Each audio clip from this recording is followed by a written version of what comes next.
اللہ اللہ اللہ اللہ اللہ اللہ اللہ اللہ۔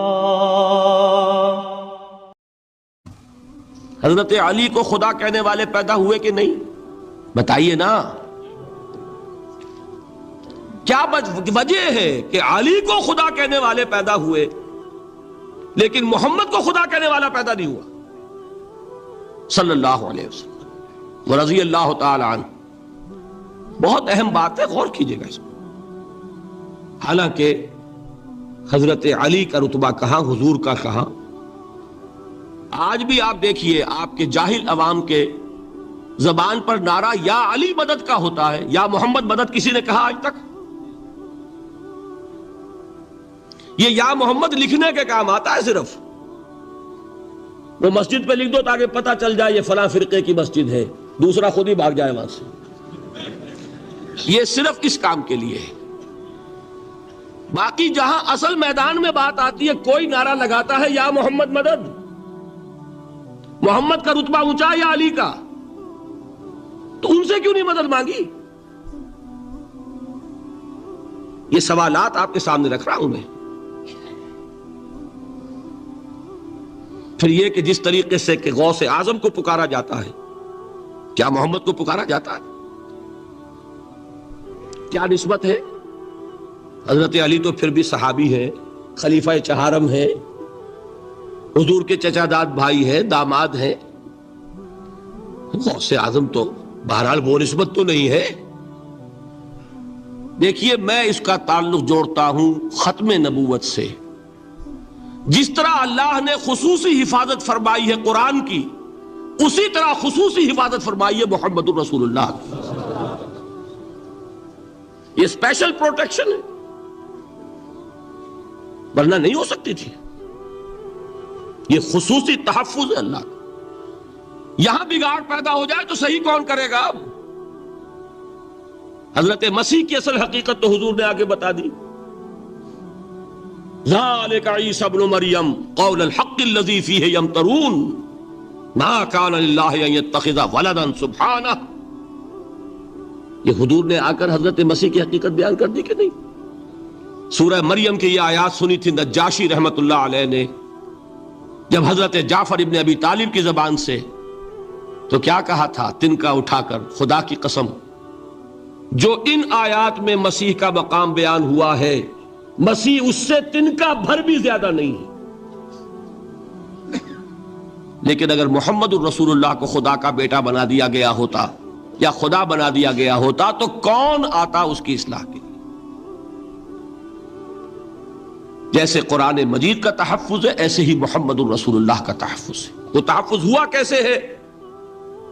جتنا قرآن مجید نے ایمفیسائز کیا حضور کی بشریت کو، قل انما انا بشر مثلکم، اے نبی ان کو بتاتے رہیے، بار بار بتائیے کہ مجھے کچھ اور نہ بنا لینا، میں بھی بشر ہوں، انسان ہوں۔ ہاں مجھ پر وحی ہوتی ہے، تم پر نہیں ہوتی، یہ فرق ہے۔ میں رسول ہوں، تم نہیں ہو۔ یہ بعد میں ذرا اور مسئلہ میں واضح کروں گا، ابھی صرف یہ نوٹ کیجئے کہ یہ تحفظ جو ہے، جیسے قرآن کو تحفظ دیا لیکن اس کے لیے ذرائع بھی ہے نا۔ یہ حفظ قرآن کا سلسلہ جو ہے یہ اس کا ذریعہ بنا، یہ رمضان میں تراویح جو ہے اس کا ذریعہ بنی۔ ہمارے ملکوں کے اندر تو حفاظ کو مسجدیں نہیں ملتی، تلاش کرتے پھرتے ہیں، اور ایک جیسا کہ اینول جشن ہوتا ہے قرآن مجید کا، ہر حافظ اپنا حفظ تازہ کر رہا ہے، حفاظ لگے ہوئے ایک دوسرے کے ساتھ تازہ کرنے میں۔ یہ ذریعہ ہے اللہ تعالیٰ نے کہ جس کے ذریعے سے قرآن کو محفوظ کیا۔ تو حضور کو جو حفاظت دی اس کا ایک طریقہ کیا ہوا؟ قرآن مجید میں حضور کی بشریت کا نمایاں کرنا، اور دوسرا یہ کہ خود حضور نے ایسی باریک بینی سے روکا۔ یہ بھی آپ کو پسند نہیں تھا کہ میں آؤں تو تم کھڑے ہو جاؤ۔ سنا کہ نہیں سنا آپ نے؟ صحابہ کو آپ روکتے تھے۔ ایک صحابی کی زبان سے نکل گیا ما شاء اللہ و ما شئت، جو اللہ چاہے اور جو آپ چاہیں. فوراً ٹوک دیا اجعلتنی للہ ندن، کیا تم نے مجھے خدا کا مد مقابل بنا دیا؟ مشیت صرف اس کی ہے. یہ روک ٹوک، یہ وہ چیزیں ہیں کہ جس کی بنا پر اللہ نے تحفظ عطا فرمایا. یہ جو آپ نے فرمایا میری قبر کو کسی جلسے اور جشن کا مرکز نہ بنا لینا، فرمایا کہ نہیں فرمایا؟ اللہ تعالیٰ لعنت فرمائے بنی اسرائیل پر کہ انہوں نے اپنے نبیوں کی قبروں کو وہ میلہ گاہ بنا لیا. یہ ساری وہ ہیں، یہ تحفظات ہیں، یہ بچاؤ ہے. یہ امت کو متنبہ کیا جا رہا ہے کہ محبت اور عقیدت کا غلو جیسے پہلے ہوا، یا اہل الکتاب لا تغلو فی دینکم، اے کتاب والو اپنے دین میں غلو سے کام نہ لو. یہ غلو محبت، غلو عقیدت ہے جس کی بنا پر وہ خدا کے بیٹے بنا دیے گئے. اور اگر وہ ہوتا یہاں اللہ کا نہ معلوم اللہ کے برابر کس طریقے سے حضور کو بنا دیا جاتا، لیکن قرآن نے خود حضور نے اس کی پیش بندی کی، جس کا ظہور ہم دیکھ رہے ہیں کہ اللہ کے فضل و کرم سے یہ امت تا حال بحیثیت مجموعی محفوظ ہے. البتہ دیکھیے شاعروں کی باتیں اور ہوتی ہیں، اور عوام کی اور واعظوں کی اور نعت گوؤں کی باتیں جو ہے وہ اور ہیں. میں جس چیز کی نفی کر رہا ہوں وہ علماء کی بات ہے.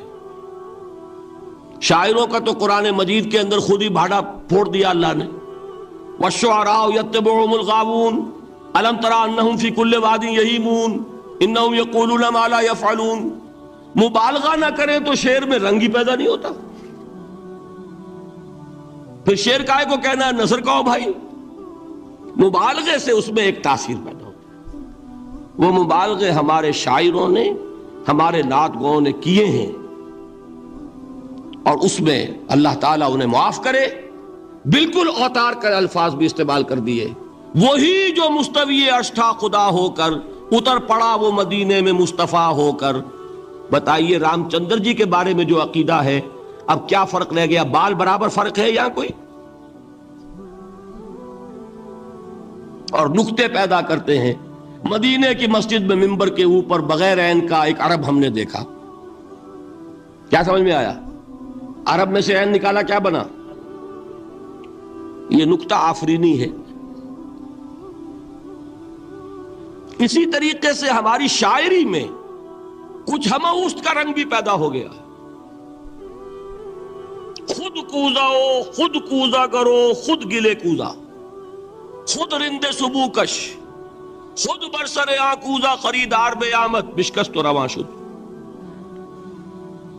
وہ خود ہی کوزا ہے، خود ہی مٹی ہے جس سے کوزا بنا ہے، خود ہی کوزے کا بنانے والا ہے. سمجھ رہے؟ الفاظ تو بڑے پیارے ہیں، بڑے مزیدار ہیں، آدمی ایک دفعہ وجد میں آ جاتا ہے. لیکن ہے کیا؟ وہی ہے نا کہ وہی جو برف تھا پگھل کر پانی بن گیا. خود کوزاؤ، خود کوزا کرو، خود گلے کوزا، خود رندے سبو کش. خود ہی اس کوزے میں شراب ڈال کے پیتا بھی ہے، خود ہی مٹی ہے، خود ہی وہ بنانے والا ہے، خود ہی کوزا ہے، خود ہی اس میں شراب ڈال کے پیتا بھی ہے، اور خود ہی اس کوزے کو توڑ کر اپنا راستہ بھی لیتا ہے. اب آپ اس پر سر دنیے اور جو چاہے کریں، لیکن یہ کہ اس کا ڈانڈے مل گئے کہ نہیں اسی ہماؤس سے. لیکن یہ کسی مفتی کی بات ہے کیا؟ یا کسی ائمہ دین میں سے کسی کا قول ہے؟ بھائی شاعروں کی باتیں سن لیا کریں. اللہ اللہ خیر سن. ان چیزوں کا بہت زیادہ سختی کے ساتھ نوٹس بھی لینے کا کوئی فائدہ نہیں ہوتا. بات وہ ہونی چاہیے کہ جو علماء کہہ رہے ہیں مستند عقائد ہو، جو ان کی کتابوں میں درج ہو، ان سے بات ہونی چاہیے. تو یہ چیزیں، یہ گمراہیاں آئی ہیں، لیکن الحمدللہ ثم الحمدللہ کہ یہ عوام میں ہے، جہلاء میں ہے، شعراء میں ہے، نعت گوؤں میں ہے. یہ کسی بھی مستند دینی فرقے کے مستند علماء میں ہم کے ہاں موجود نہیں. البتہ ایک مسئلہ جو ہے نور اور بشر کا، وہ ذرا تھوڑا سا میں حل کر دوں آج. آپ سمجھتے ہوں گے لا ینحل ہے. میں نے جس طرح کہا تھا کہ امام بخاری کا قول بھی 100% درست اور امام ابو حنیفہ کا بھی 100% درست ثابت کیا کہ نہیں، اسی طرح میں کہتا ہوں جو حضور کو بشر کہتے ہیں وہ بھی 100% درست، جو حضور کو نور کہتے ہیں وہ بھی 100% درست۔ مطلب کیا ہے؟ دیکھیے، ہر انسان کے وجود کے دو حصے ہیں، میں نے پہلے دن شاید کچھ بیان کیا تھا۔ ایک خاکی وجود، اور اینیمل بینگ جو حیوان ہے ہمارا، ایک وہ روح ربانی جو اس میں پھونکی گئی۔ آدم میں جب وہ روح پھونکی گئی تب وہ مسجود ملائک بنے۔ فَإِذَا سَوَّيْتُهُ وَنَفَخْتُ فِيهِ مِن رُوحِي فَقَعُوا لَهُ سَاجِدِينَ۔ دو جگہ آئے تھے قرآن مجید میں ایک شوشے کے فرق کے بغیر، سورہ حجر اور سورہ صاد۔ جب میں اس کو پوری طرح تیار کر لوں اور اس میں اپنی روح میں سے پھونک دوں تو گر پڑنا اس کے سامنے سجدے میں۔ ہمارا جو خاکی وجود ہے وہ ظلمانی ہے، اور جو ہمارا روحانی وجود ہے وہ نورانی ہے۔ اس کی نسبت کس سے ہے؟ اللہ سے۔ بات سمجھ میں آئی؟ لیکن ہم نے اپنے اس نورانی وجود کو اپنے خاکی ظلمانی وجود میں دفن کیا ہوا ہے، اور محمد الرسول اللہ صلی اللہ علیہ وسلم کا وہ نورانی وجود آپ کے اس خاکی وجود پر اس درجے غالب تھا کہ وہ خاکی وجود معدوم کے درجے میں ہے، لیکن وہ حضور صلی اللہ علیہ وسلم پر اثر انداز نہیں ہو سکتا۔ وہی خاکی وجود ہے جسے ہم نفس کہتے ہیں، نفس غلبہ کر سکتا ہے محمد پر صلی اللہ علیہ وسلم۔ حضور کی شخصیت کی نورانیت نے آپ کی شخصیت کے خاکی وجود کا احاطہ کیا ہوا، ہماری شخصیت کی ظلمانیت نے ہماری اس نورانیت کو گل کیا ہوا، دفن کیا ہوا، چھپایا ہوا ہے۔ بس یہ فرق ہے۔ انہیں آپ کہہ لیں نور، صحیح ہے، ان کی نورانیت غالب ہے۔ یہی بات ہے جو حضور نے اس طرح سمجھائی۔ دیکھو، ہر انسان کے ساتھ ایک شیطان ہوتا ہے۔ اب کسی صحابی نے بڑی جرت سے کام لیا، پوچھ لیا حضور کہ آپ کے ساتھ بھی ہے؟ ہر انسان کے ساتھ جو کہا نا، تو انسان تو ہے آپ بھی، جو کہ آپ کے ساتھ بھی ہے۔ آپ نے فرمایا ہے، لیکن میں نے اسے مسلمان کر رکھا۔ بات ختم ہو گئی۔ نفی نہیں ہے، وہ میرے تابع ہے، میرا مطیع ہے، مجھے گدن نہیں پہنچا سکتا، ہے تو صحیح، لیکن نہ ہونے کے درجے میں آ گیا کہ نہیں؟ یہ ہے فرق سارا۔ اور میں یہاں پہ کوٹ کرنا چاہتا ہوں ایک بہت بڑے بریلوی مکتب فکر کے عالم دین، صاحبزادہ، نام میرے ذہن سے ایک دم اتر گیا، فیض الحسن، اللہ تعالیٰ ان کی خطاؤں سے درگزر فرمائے، ان کی مغفرت فرمائے۔ آپ نے سنا ہوگا نا نام۔ انہوں نے ایک روز تقریر کی جو میں نے سنی، اور تقریر کہاں کی؟ ساہیوال میں۔ وہاں کا ایک بہت مشہور چوک ہے، مہاجرین، مسجد مہاجرین کہلاتی ہے، وہاں تقریر تھی ان کی، میں نے سنی۔ ان کے الفاظ یہ تھے کہ کیا آپ لوگ ہمیں جاہل سمجھتے ہیں؟ کیا ہمیں عربی نہیں آتی؟ کیا ہم نے قرآن نہیں پڑھا جس میں بار بار یہ لکھا ہوا ہے کہ حضور بشر ہیں؟ حضور بشر ہیں، لیکن اصل میں ہم حضور کی بشریت کو نمایاں کرنے کو سوء ادب سمجھتے ہیں۔ بات سمجھیے آپ نے، اس قدر پیاری بات ہے۔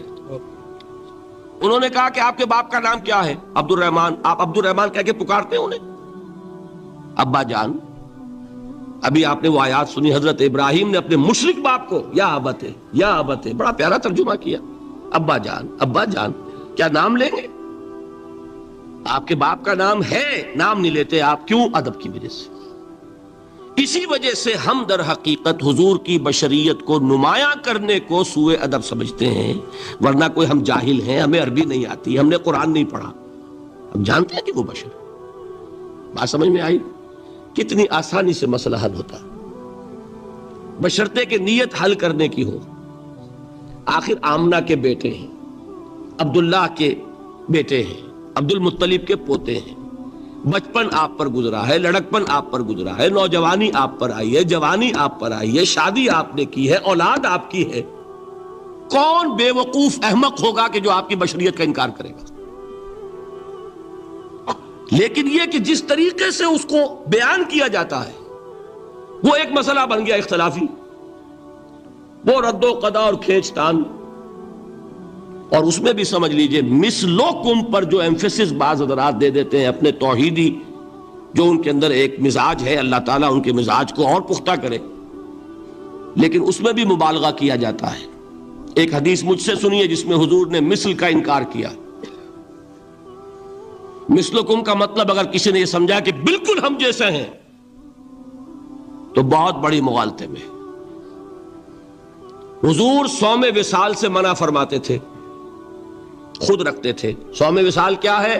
آج روزہ رکھا، شام کو افطار نہیں کیا، وہی روزہ رات بھر چل رہا ہے، اگلے دن بھی چل رہا ہے، شام تک کو جا کے پھر کھولا تو 2 دن کا صوم وصال ہو گیا۔ اگلے دن بھی نہیں کھولا، چلا تو 72 گھنٹے کا صوم وصال ہو گیا۔ یہ کیا ہے؟ صوم وصال۔ خود رکھتے تھے اور صحابہ کو روکا۔ صحابہ میں سے کسی نے ہمت کر لی، حضور آپ خود رکھتے ہمیں روکتے؟ فرماتے ہیں ایکم مثلی، تم میں سے کون مجھ جیسا ہے؟ ابھی تو عند ربی، میں تو اپنے رب کے پاس رات گزارتا ہوں، هو یطعمنی ویسقین، وہ مجھے کھلاتا ہے پلاتا ہے۔ بتائیے کون ہے جو اس کا دعویٰ کرے گا؟ حضور کے خصائص ہیں۔ حضور خود فرماتے ہیں تم صرف سامنے سے دیکھتے ہو، میں پیچھے سے بھی دیکھتا ہوں۔ کہاں ہوا وہ مثلیت؟ اگر آپ نے بالکل اپنے جیسا سمجھ لیا تو بڑے مغالطے میں ہیں۔ نبی کا مقام ہے، نبی کا رتبہ ہے، نبی کے خصائص ہیں۔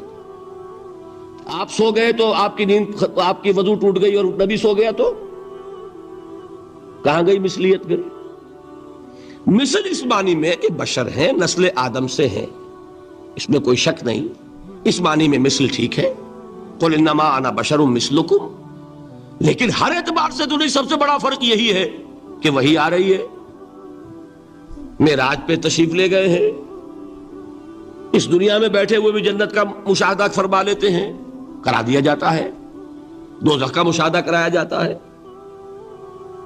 فرشتے کو دیکھ رہے ہیں، یہ چیزیں ہیں۔ اور پھر خصائص جیسا کہ میں نے عرض کیا کہ آپ پیچھے سے بھی دیکھتے ہیں۔ آپ کا معاملہ یہ ہے کہ آپ اگر سو جائیں تو آپ کا وضو نہیں ختم ہوگا۔ یہ ساری چیزیں جو ہے ان سب کو بیلنس کیجئے تو معلوم ہوگا کہ آپ بشر بھی ہیں 100% درست، لیکن آپ کی وہ نورانیت، آپ سراج منیر، ہدایت کا روشن چراغ، آپ کی جو روح انور ہے وہ آپ کے اس جسدی وجود پر اس طریقے سے حاوی ہے کہ گویا کہ اس نے اس کی ظلمانیت کو ختم کر کے رکھ دیا۔ اس معنی میں کوئی کہے نور مجسم تو مجھے کوئی اعتراض نہیں۔ یہ ہے ان چیزوں کو جمع کرنے کی شکل، خواہ مخواہ کی کھینچ تان کے سوا کچھ نہیں۔ بہرحال یہ پہلا حصہ ختم ہوا، شرک فی الذات۔ اب آئیے شرک فی الصفات۔ میں نے عرض کیا تھا کہ یہ ایک بڑا علمی مسئلہ ہے اور اس میں ٹھوکر لگ جاتی ہے۔ وجہ کیا ہے اس کو سمجھ لیں۔ بنیادی بات، ہماری زبان جو ہے وہ بہت محدود ہے۔ ہماری ہی زبان ہے جسے اللہ نے ذریعہ بنایا اپنی ہدایت کا، ورنہ ہمارے پلے نہ پڑتی بات، ظاہر ہے نا۔ لیکن ہماری زبان کی محدودیت ہے۔ اس محدودیت کا ایک مظہر یہ ہے کہ ہم جو الفاظ اللہ کے لیے بطور صفت استعمال کرتے ہیں وہی الفاظ مخلوقات کے لیے بھی کر لیتے ہیں۔ اللہ موجود، ہم بھی موجود، اللہ زندہ، ہم بھی زندہ، اللہ علیم، تو انسان علیم بھی علیم نہیں، علامہ بھی ہے کہ نہیں؟ یہ تو بڑا مبالغے کا لفظ ہے۔ انسان علامہ ہے کہ نہیں؟ اللہ دیکھتا ہے، بصیر ہے، ہم بھی بصیر ہیں۔ اللہ سنتا ہے، سمیع ہے، ہم بھی سنتے ہیں۔ اللہ کو قدرت حاصل ہے، کچھ ہمیں بھی حاصل ہے۔ ایک مکہ مارا تھا حضرت موسیٰ نے، جان نکال دی تھی کہ نہیں؟ ہے نا کچھ نہ کچھ۔ اللہ چاہتا ہے، ہم بھی چاہتے ہیں۔ اسی دیکھیے چاہت میں وہ ہو گیا تھا جس پر روک دیا حضور نے، ما شاء اللہ وما شئت اجعلتنی للہ ندا، کیا تم نے مجھے اللہ کا مد مقابل بنا دیا؟ دھوکہ ان الفاظ کے اشتراک کی وجہ سے لگ جاتا ہے۔ بات سمجھ میں آئی؟ اب اس میں فارمولہ میں نے عرض کیا تھا کہ ایک نوٹ کر لیں تو مسئلے سارے حل ہو جائیں۔ جب ہم کوئی لفظ بطور صفت اللہ کے لیے بولتے ہیں اور اسی لفظ کو مخلوق میں سے کسی کے لیے بولتے ہیں، مخلوق میں سب آ گئے، جمادات، حیوانات، انسان، اولیاء اللہ، فرشتے، انبیاء، رسول، سب مخلوق تو ہیں نا۔ تو کل مخلوقات کو جب ہم ایک لفظ بطور صفت استعمال کریں گے اللہ کے لیے اور اسی لفظ کو استعمال کریں گے بندوں کے لیے، تو ان میں 3 فرق ہیں جو ذہن میں رہنے چاہیے، گن کر یاد کیجئے۔ اللہ کی ذات قدیم ہے، ہمیشہ سے ہے، اسی طرح اس کی صفت بھی قدیم ہے، ہمیشہ سے ہے۔ مخلوقات حادث ہیں، ان کی صفات بھی حادث ہیں۔ حادث قدیم کے مقابلے میں کہ پہلے نہیں تھی پھر ہو گئی۔ ایک فرق، اللہ کی ذات از خود ہے، کسی اور نے تو اس کو وجود نہیں بخشا نا۔ اللہ کا وجود از خود ہے، ذاتی ہے۔ کسی طرح اس کی صفات ذاتی ہیں، کسی اور کی عطا کردہ نہیں ہے۔ مخلوق کوئی ہو کسے باشد، ان کا وجود ذاتی نہیں، عطائی ہے، اللہ نے دیا تو وجود ملا۔ اسی طرح ان کی صفات عطائی ہیں، ذاتی نہیں۔ 2 فرق ہو گئے۔ اللہ کی ذات مطلق ہے، لا محدود، اسی طرح اس کی صفات مطلق ہیں، لا محدود۔ مخلوق کی ذات محدود، کسے باشد، صفت بھی محدود۔ 3 فرق ہے، ذاتی، عطائی، قدیم، حادث، لا محدود، محدود۔ 3 فرق ذہن میں رہیں تو جو صفت بھی آپ اب بولیں گے اس میں یہ تینوں باتیں ذہن میں رہیں۔ سمجھ میں آ گئی بات؟ اب اس کا اطلاق کیجئے تو یہ علم غیب کا مسئلہ حل ہو جائے گا۔ یہ بھی لا ینحل سمجھا جاتا ہے نا۔ علم کسی کا بھی ہو، انسان، فرشتہ، اولیاء، انبیاء، رسول، حضور صلی اللہ علیہ وسلم، کسی کا بھی حادث ہے، قدیم نہیں ہے، عطائی ہے، ذاتی نہیں ہے، محدود ہے، لا محدود نہیں ہے۔ 3 باتیں مان لیں، شرک نہیں ہوگا۔ ان میں سے ایک کو ساقط کر دیں، شرک ہو جائے۔ آئی بات سمجھ؟ اللہ کی قدرت ذاتی ہے، عطا کردہ نہیں۔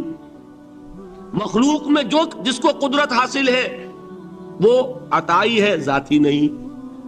اللہ کی قدرت لا محدود، یفعل ما یشاء فعال لما یرید علی کل شیء قدیر۔ ہم مخلوق کوئی بھی ہو اس کی قدرت محدود۔ اللہ کی قدرت جب سے وہ ہے ہمیشہ سے ہے، ہمیشہ سے قدرت بھی ہے، اور مخلوق میں سے قدرت یہ حادث ہے۔ تینوں چیزیں سامنے رہیں، شرک نہیں ہوگا۔ ایک چیز کی بھی کمی ہو گئی، شرک ہو جائے۔ یہ ساری صفات پر لے آئیے۔ اللہ کی حیات ذاتی، ہماری عطائی، لائی حیات آئے، قضا لے چلی چلے، اپنے بس میں نہ آنا تھا نہ جانا ہے۔ زندگی اس کی عطا کردہ ہے، جب چاہے لے لے۔ اللہ کی حیات بھی ایسی ہے کیا؟ ذاتی الحی. ہماری حیات محدود، ویسے بھی محدود، موت آئے گی شاید ختم ہو جائے. چلیے موت ختم نہیں کرتی، ہم سمجھتے ہیں کہ وہ ہماری ابدی ہے. محدود اس معنی میں تو ہے کھانے کو نہ ملے تو کمزوری، ذرا کام کیا تو تکان، نیند بھی آ رہی ہے، اونگ بھی آ رہی ہے. اور اس کی حیات الحی القیوم لا تاخذہ سنۃ ولا نوم. حیات ذاتی ہے، لا محدود ہے اور قدیم ہے. یہاں حیات عطائی ہے اور حادث ہے اور محدود ہے، ساری صفات. اس کو ذہن میں رکھ لیجئے. تو اب دو مسئلے میں یہاں حل کر دوں. جو لوگ کہتے ہیں حضور کو علم غیب نہیں تھا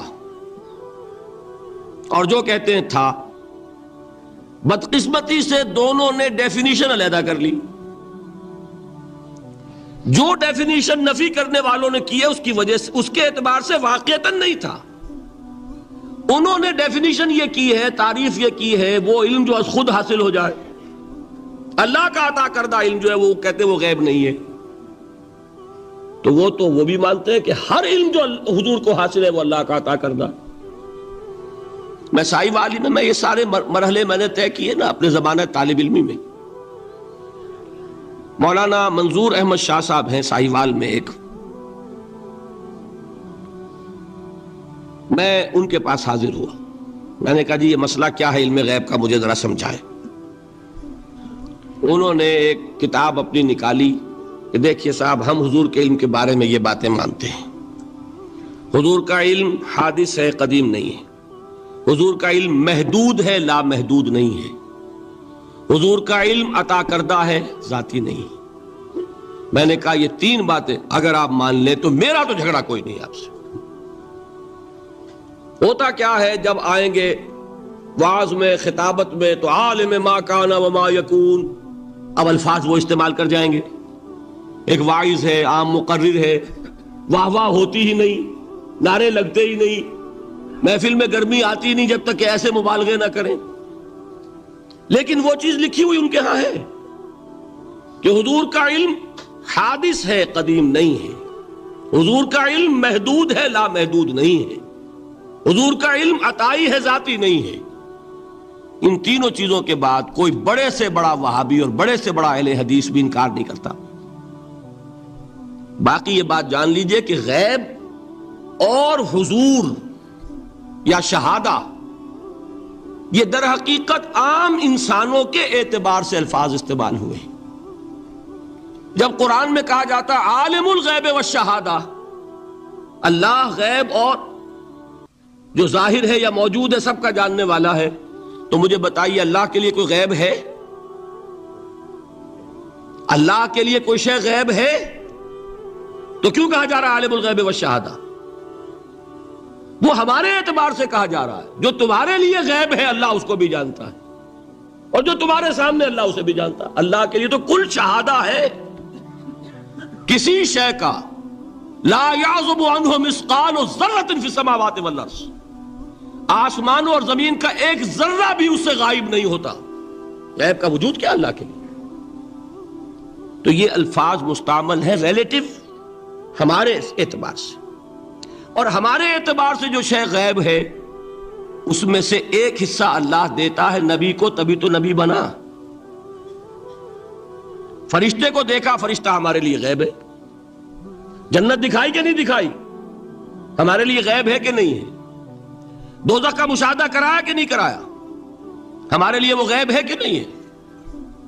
جو چیزیں ہمارے لیے غیب ہیں انہی کے پردے اللہ کچھ اٹھاتا ہے. کل غیب نہیں. کل غیب کا علم ہو جائے گا تو وہ شرک ہو جائے گا. کل کا لفظ جہاں آیا شرک ہوا. جب آپ کہہ رہے ہیں محدود ہے، لا محدود نہیں ہے، تو کل کا لفظ استعمال نہیں کر سکتے. لیکن غیب میں سے کچھ علم دیا گیا تبھی تو نبی بنا، ورنہ میرے اور نبی میں فرق کیا ہوا پھر؟ البتہ یہ کہ وہ غیب کا علم ہو یا حاضر کا علم ہو، سائنٹیفک نالج ہو یا وحی کا علم ہو، کوئی بھی علم ہو، آیت الکرسی کے الفاظ نوٹ کیجئے، یعلم ما فی السماوات و ما فی الارض، وہ جانتا ہے ولا یحیطون بشیء من علمہ الا بما شاء، مخلوق میں سے کوئی بھی اس کے علم میں سے احاطہ نہیں کر سکتا مگر جتنا وہ چاہے۔ اب یہ بات علیحدہ ہے کہ ہم کون ہے طے کرنے والے کہ ناپے بیٹھ کر کے اللہ نے ابراہیم کو کتنا علم دیا؟ ہم ناپ سکتے ہیں؟ عیسیٰ کو کتنا دیا ہم جان سکتے ہیں؟ تو ابراہیم کا، موسیٰ کا، عیسیٰ کا نہیں ناپ سکتے تو محمد الرسول اللہ کا کہاں ناپیں گے؟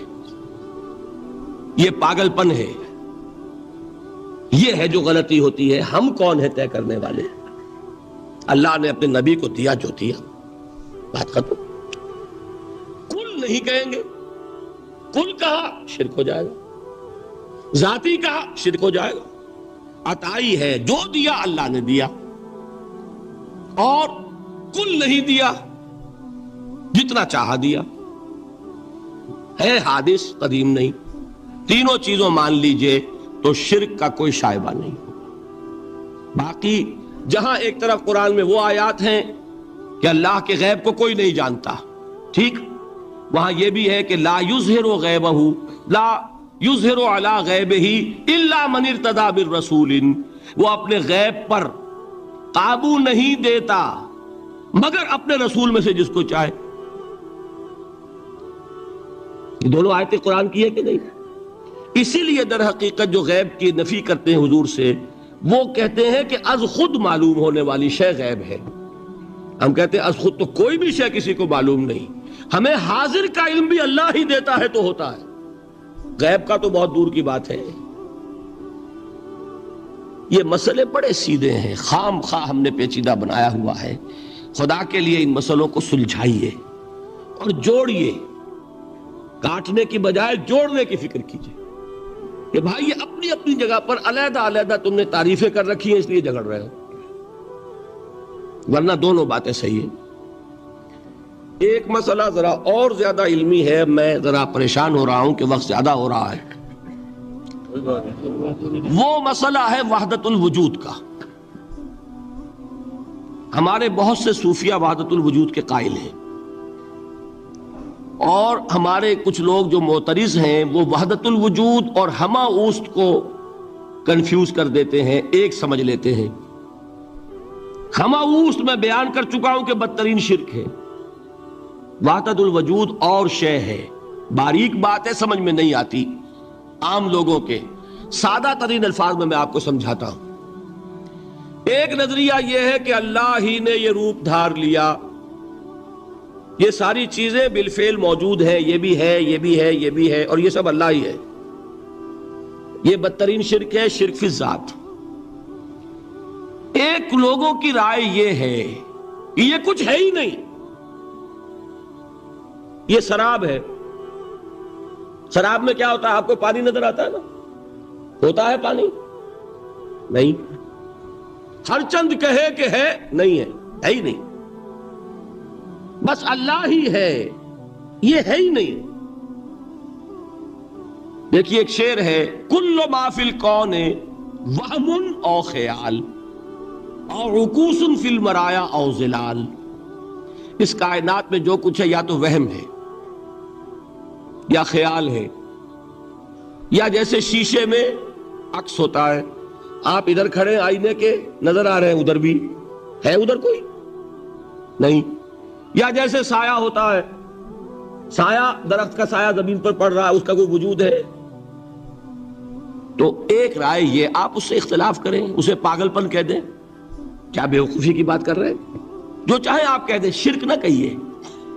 وہ کہتے ہیں موجود صرف ایک ذات اللہ کی ہے، حقیقتاً موجود، یہ جو کچھ نظر آ رہا ہے یہ موجود ہی نہیں ہے، اس کو شرک نہیں کہیں گے۔ اسے اختلاف کریں، کوئی ضروری نہیں ہے کہ آپ مانیں ان کی بات، میں یہ نہیں کہہ رہا کہ آپ ضرور مانیں۔ شیخ احمد سرہندی رحمت اللہ علیہ نے اسے سمجھایا ہے اس کائنات کی حقیقت کیا ہے، ایک مثال سے۔ ان کے نظریے کو وحدت الشہود کہتے ہیں نا، وحدت الشہود، وحدت الوجود۔ شاہ ولی اللہ دہلوی نے فیصلہ کیا ہے کہ دونوں میں باریک سا فرق ہے، کوئی فرق نہیں ہے، تعبیر کا فرق ہے۔ وہ مثال دیتے ہیں کہ دیکھیے ایک مشعل لیجئے، مشعل کیا ہوتی ہے؟ ایک لکڑی ہے، اس کے ایک سرے کے اوپر آپ نے کپڑا وغیرہ باندھ کے تیل ڈال کے آگ لگا دی، شعلہ جوالا ہے، ایک شعلہ، ٹھیک؟ وہ فرماتے ہیں کہ اس کو تیزی کے ساتھ ایک دائرے میں حرکت دیجئے، آپ کو آگ کا دائرہ نظر آئے گا، دیکھنے والے کو نظر آئے گا کہ نہیں؟ کیا دائرہ فی الواقع موجود ہے؟ بات ثابت ہو گئی کہ نہیں ہے، نظر آ رہا ہے۔ یہ فرماتے ہیں حضرت مجدد، ای الصنعت باری تعالی است، کہ معدوم را موجود می نمائند، یہ اللہ تعالیٰ کی صنائی ہے، خلاقی ہے، کہ جو شے ہے نہیں اس کو دکھا دیتے ہیں کہ ہے، جیسے آپ نے آج سی دائرہ دکھا دیا ہے نہیں، اس کائنات کا کوئی وجود نہیں۔ میں پھر عرض کروں گا، آپ اس سے اختلاف کریں، اسے نہ مانیں، چھوڑ دیں اس کو، یہ مسئلے ہیں فلسفے کے، لیکن سوال یہ ہے کہ اس کو شرک نہیں کہیں گے آپ۔ شرک وہ ہے جب کہیں یہ بھی شے ہے اور خدا ہے، یہ بھی ہے اور خدا ہے، پتھر بھی ہے اور خدا ہے۔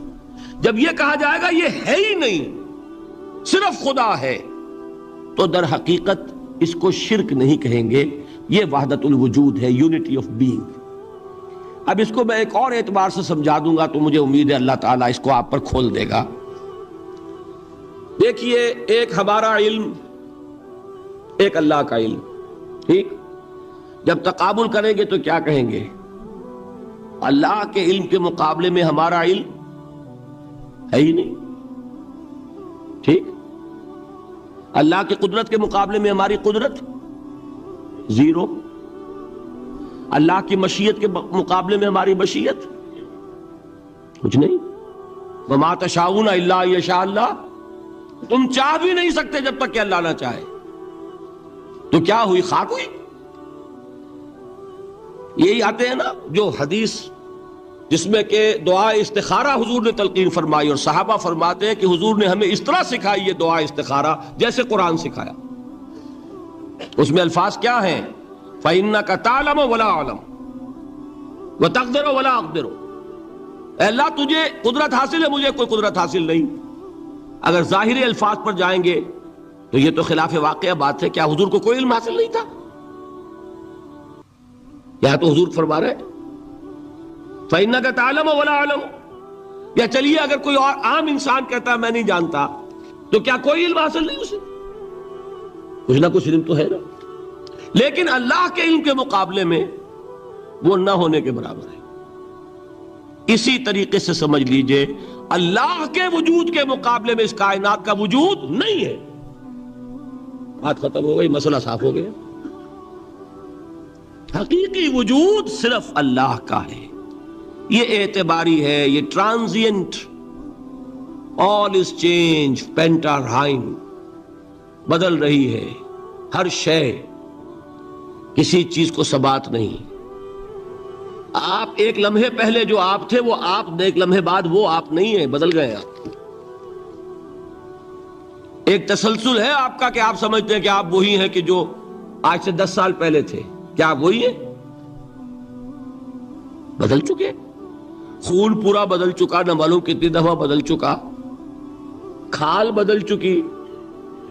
یہ تو معلوم یہ ہوا کہ یہ جو کچھ ہے ٹرانزینٹ ہے، عارضی ہے، فانی ہے، نہ ہونے کے برابر ہے، وجود برحق صرف اللہ۔ یہ بھی در حقیقت اسی شرک فی الوجود کی بات ہے۔ اگر ہم یہ کہیں کہ اللہ بھی موجود ہم بھی موجود، یہ کیا ہو گیا؟ شرک فی الوجود۔ اسی کو کہا ہے غالب نے، جارو بلا بیار کہ یہ شرک فی الوجود، با گرد فرش و سینہ بہ ایواں برابر است۔ اگر آپ کے گدے کے اوپر گردہ پڑ گیا ہو تو جھاڑتے ہیں نا، فرش کے اوپر گردہ ہے تو جھاڑو سے صاف کرتے ہیں۔ غالب کہتا ہے کہ اگر تمہارے دل میں یہ گردہ آ گیا ہے کہ تم بھی موجود ہو، اللہ بھی موجود ہے، تو لا کی جھاڑو سے صاف کر دو اس گردے کو، کہ یہ شرک فی الوجود ہو جائے گا۔ ہم نہیں ہیں بھائی، ہمارا کیا وجود، ہماری کوئی کیا حقیقت ہے؟ اللہ ہی ہے، بس یہ ہے اصل میں۔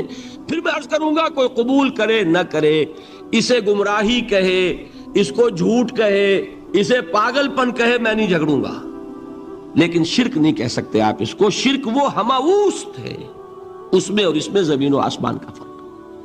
اب آئیے آخری شرک، شرک فی العبادت یا شرک فی الحقوق.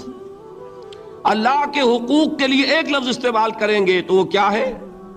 عبادت. وما خلقت الجن والانس الا لیعبدون، میں نے جنوں اور انسانوں کو پیدا ہی اس لیے کیا کہ میری عبادت کریں. اب عبادت میں شرک اگر ہوگا تو یہ شرک کی تیسری قسم ہو جائے گی. عبادت میں شرک سے مراد کیا ہے اس کو سمجھیے. یہ میں پہلے بیان کر چکا ہوں عبادت کسے کہتے ہیں. عبادت کے دو جز سمجھ لیجئے. جیسے ایک میرا یہ جسم ہے، ایک اس میں روح ہے. روح نظر نہیں آتی، نظر جسم آتا ہے، لیکن اس جسم کا سارا وجود اس روح سے ہے. چلیے روح کو چھوڑیں، جان. جان کیا کس بلا کا نام ہے؟ کسی کو نظر آئی آج تک؟ لیکن یہ جان ہی ہے جو اس جسم کو قائم رکھے ہوئے. اسی طرح عبادت کا ایک جسم ہے، ایک جان ہے. جسم کیا ہے؟ اطاعت، اللہ کی بندگی، ہما تن بندگی، ہما وجوہ بندگی، ہما وقت بندگی. یہ تو بیان کر چکا نا. اور روح کیا ہے؟ محبت، اللہ کی محبت. اطاعت جبر سے کی جاتی ہے تو وہ عبادت نہیں کہلاتی. انگریز کی اطاعت ہم کرتے تھے نا، لیکن کیا عبادت کرتے تھے؟ بات سمجھ میں آئی؟ اطاعت تو کر رہے تھے، عبادت نہیں. عبادت اس اطاعت کو کہتے ہیں جو کسی ہستی کی محبت سے سرشار ہو کر ہما وقت، ہما تن، ہما وجوہ کی جائے.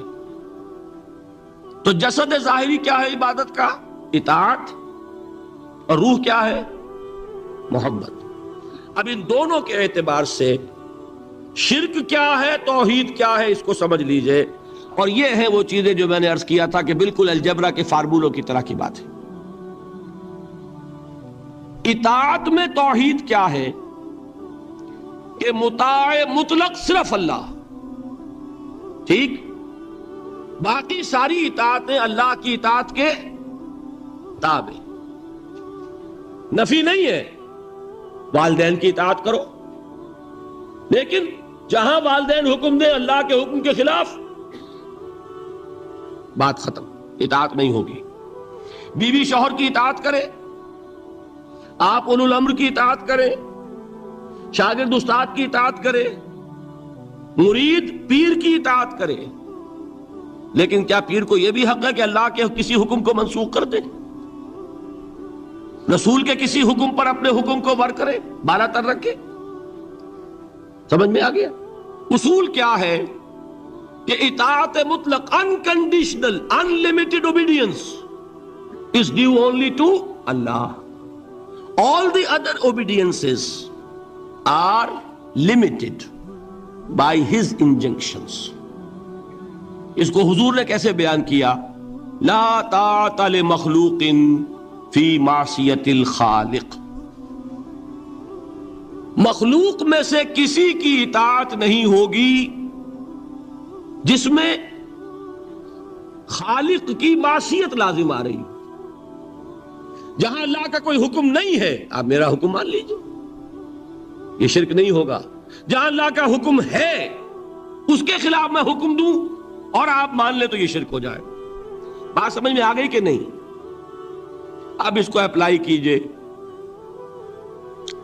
ایپلیکیشن بالکل انڈیویجول لیول پر کیجئے. پہلے اللہ کا حکم کیا ہے؟ فجر کا وقت ہو گیا، نماز پڑھو. نفس کا حکم کیا ہے؟ سو. آپ نے اطاعت کی نفس کی، آپ کا مطاع کون ہوا؟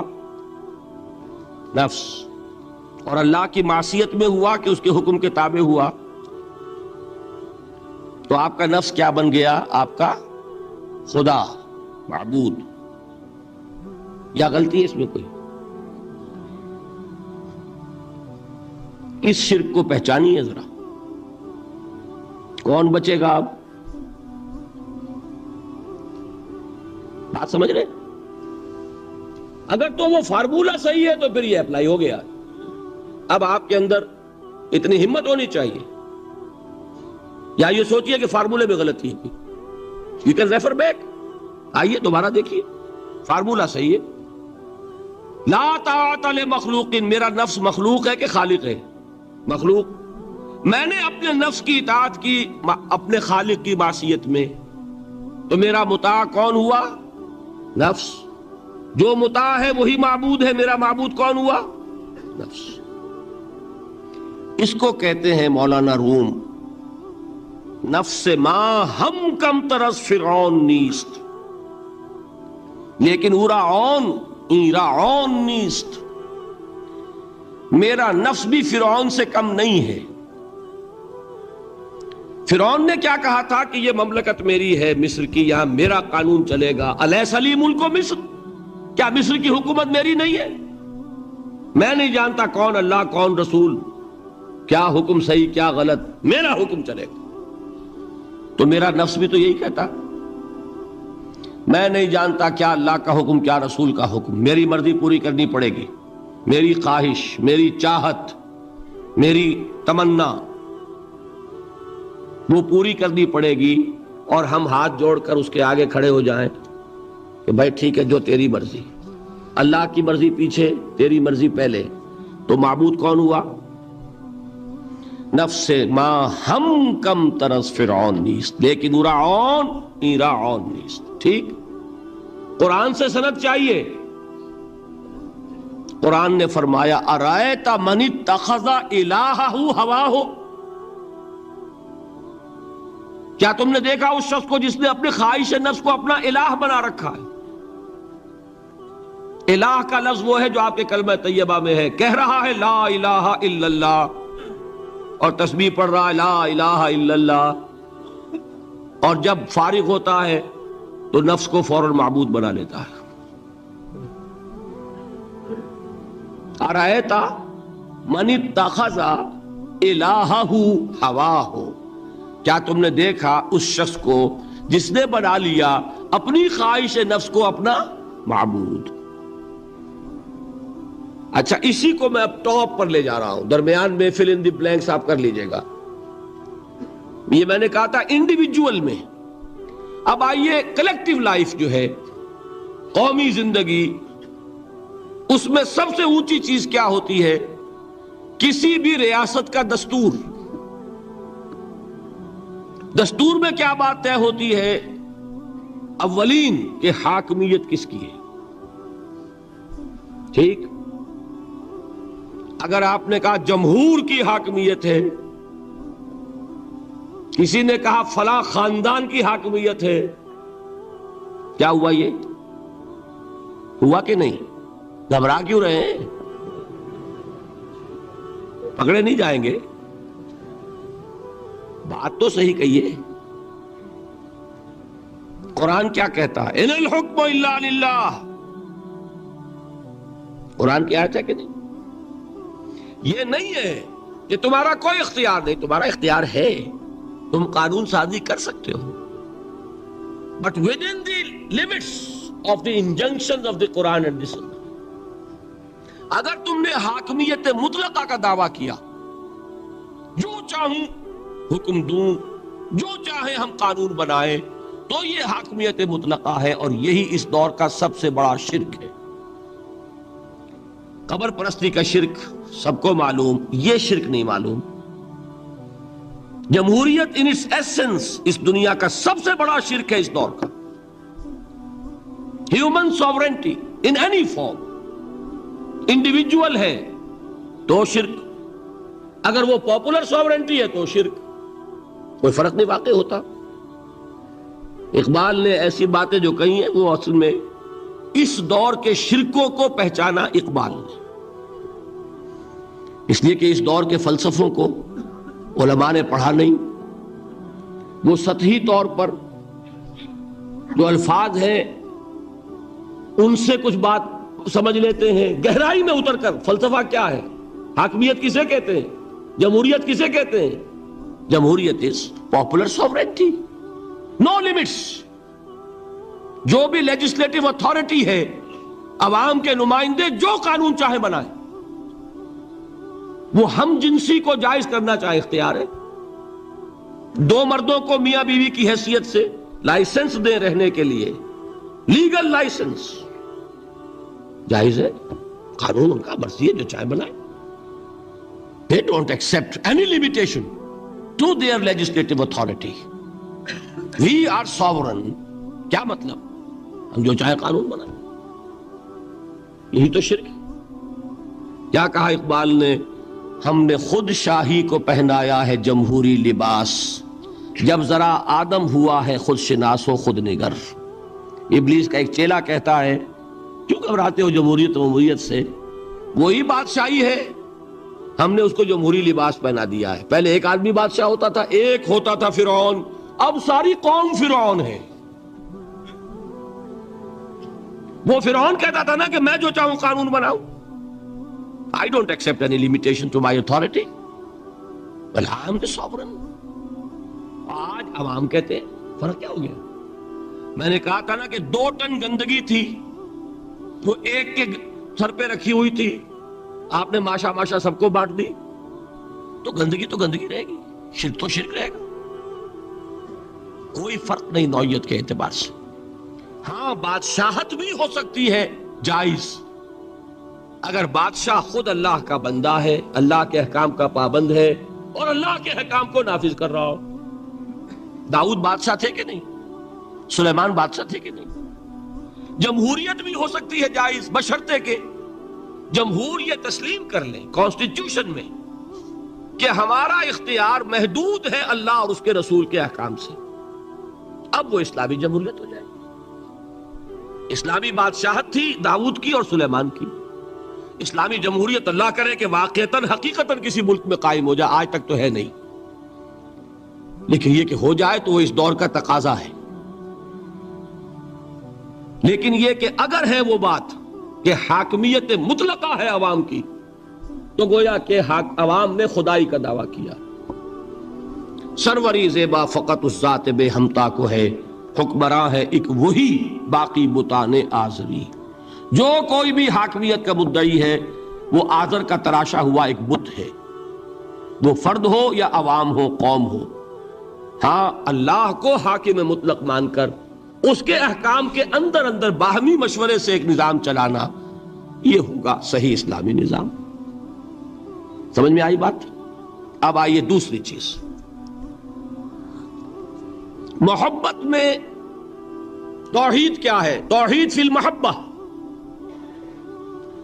یہاں بھی محبت کی نفی نہیں ہے. شوہر بیوی سے محبت کرے، بیوی شوہر سے محبت کرے، والدین اولاد سے کریں، اولاد والدین سے کرے، لیکن اللہ کی محبت سب سے بالا تر. یہ ہے توحید. کوئی ایک محبت بھی اللہ کی محبت کے برابر ہو گئی تو شرک، اور کوئی محبت اللہ کی محبت سے اونچی ہو گئی تو اب شرک سے اوپر کوئی لفظ ہمارے پاس ہے نہیں. میں نے کہا تھا نا کہ یہ تو ہماری زبان کی محدودیت ہے، ورنہ تو وہ شرک سے اوپر کا کوئی لفظ ہونا چاہیے نا. برابر ہو گئی تو شرک ہے. ہاں ساری محبت اللہ کی محبت کے تابع. توحید کیا ہے؟ والذین آمنوا اشد حبا للہ. اشد، اہل ایمان وہ ہے جو اللہ کی محبت میں سب سے شدید ہے. یہ نہیں وطن سے محبت کرو کوئی حرج نہیں، گھر سے محبت کرو کوئی حرج نہیں، بیٹے سے کرو، اولاد سے کرو، مال سے کرو، کوئی حرج نہیں، لیکن مال کی محبت اللہ کی محبت کے برابر نہ ہو جائے. اللہ اللہ اللہ اللہ اللہ اللہ اللہ